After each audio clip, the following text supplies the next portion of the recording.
I was approached late last year, so what's that, 2009, and I was told that there would be a new ambassador for Philanthropy, Dame Stephanie Shirley. And first of all, I went on to Google and I read about Dame Stephanie, and first of all I thought, well, this is an exceptional story. First of all, how she came to the country. She was a hugely successful entrepreneur, went on to use those funds for a huge range of amazing causes, and my first instinct was, I really want to meet this person. And in the first meeting, I confessed to Dame Stephanie that one of my sidelines, shall we say, is a concept called speed networking.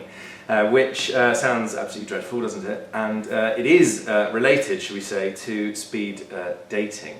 And speed networking is very much a business activity, non-romantic, one hopes, or not occasionally, and it's all about meeting someone you've never met before for 2 or 3 minutes each, and then a host, and if it's an event I'm helping with, it's me, blows a whistle, and has my little stopwatch, and then you meet someone else. So of course, this is only really, I suppose, a party game for 10 or 15 minutes, and after that you can relax and do whatever you like. And the reason I do it is because some rooms I go into, not Dame Stephanie's of course, are too stagnant, and people are just standing around, and by the end of the night they've only met about 3 people and they've been stuck with someone or something like that, often with me, and this is a problem. So we need to get people moving around and a little bit more, and I also believe very firmly that great ideas can start to happen when very different types of people meet each other, and that is what I'm trying to encourage with speed networking. And too often people hang out with the people either they already know,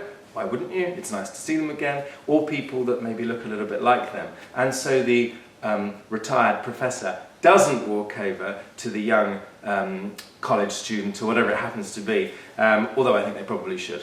And so Dame Stephanie heard about this, and fast forward a few weeks, said, I'm hosting an event at Admiralty House. We're bringing some philanthropists together from the UK.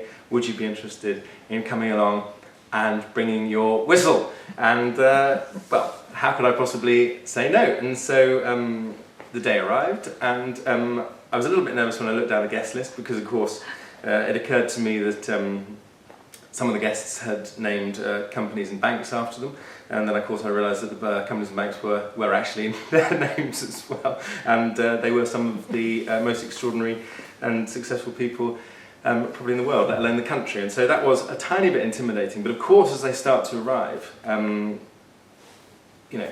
the conversations begin immediately, don't they? And it was clear that not only Dame Stephanie knew a number of them already, but that she had this ability it was pretty clear why she'd been chosen for the role, let's put it that way. And so the guests arrived, canapes and wine, etc, etc.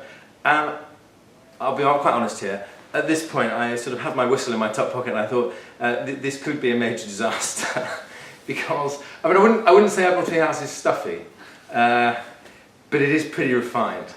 And I did consider suggesting a change of plan. But I thought, no, let's stick to the guns. So there were some speeches from the Office of the Third Sector. The Minister for the Third Sector said some words, and one of the leading entrepreneurs in Britain, James Kahn, also kicked it off really well as well. So that was great. So he's one of the dragons from Dragon's Den. So far so good, but we're all standing around in sort of a semicircle waiting for something to happen. And so I then sort of stepped forward with I think I was hiding my whistle at this point, to break it in slowly what was about to happen.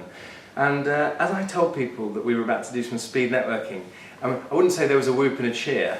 And in fact, there was quite the opposite from a couple of members of the room. And as I blew the first whistle, and I'm probably not supposed to say this, but one person walked out immediately. Yeah, which is not the highlight of my speed networking comparing career, but one person just probably had quite a long and challenging day, and who can blame them, just said, no, this is not for me.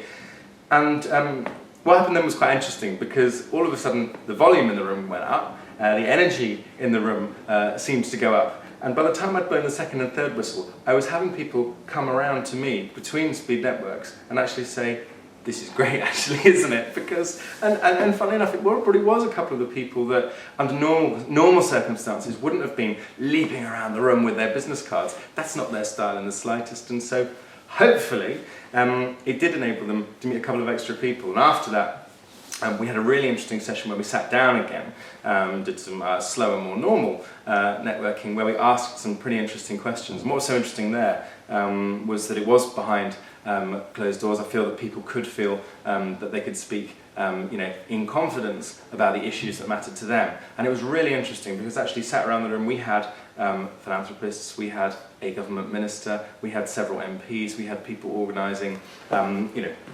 enabling philanthropy, I suppose you could say. And so I just thought, well, we ought to have more conversations like this with such different stakeholders.